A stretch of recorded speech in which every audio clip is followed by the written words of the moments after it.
నా అంతరంద్రియములను నీవే కలుగజేసితివి. నా తల్లి గర్భమందు నన్ను నిర్మించిన వాడవు నీవే. ఓకే, నా తల్లి గర్భమందు నిర్మించిన వాడవు. అంతరంద్రియములు అంటే హోల్స్, అవి నవరంధ్రాలు.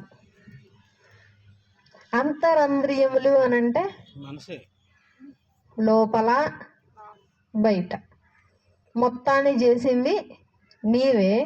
అసలు స్టార్టింగ్ నా తల్లి గర్భం నుండి చేసింది కూడా నీవే. ఇర్మియా గారితో అంటారుగా, నీ తల్లి గర్భంలో నీవు పుట్టక మునిపే నేను నిన్ను ఎరిగి ఉన్నాను. నీ గురించి నాకు తెలుసు. ఏది? నీ తల్లి గర్భంలో నీవు పిండంగా రూపింపక మునిపే అంటే నువ్వు ఇంకా పిండంగా తయారవ్వలేదు, అప్పటికే నీ పేరు తెలుసు, నువ్వేం చేస్తావో తెలుసు, నువ్వు ఎలా ఉంటావు అన్నీ పూర్తిగా తెలుసు. సో ఇలాంటి ఈ శరీరము ఇప్పుడు ఎవరికి నివాసమై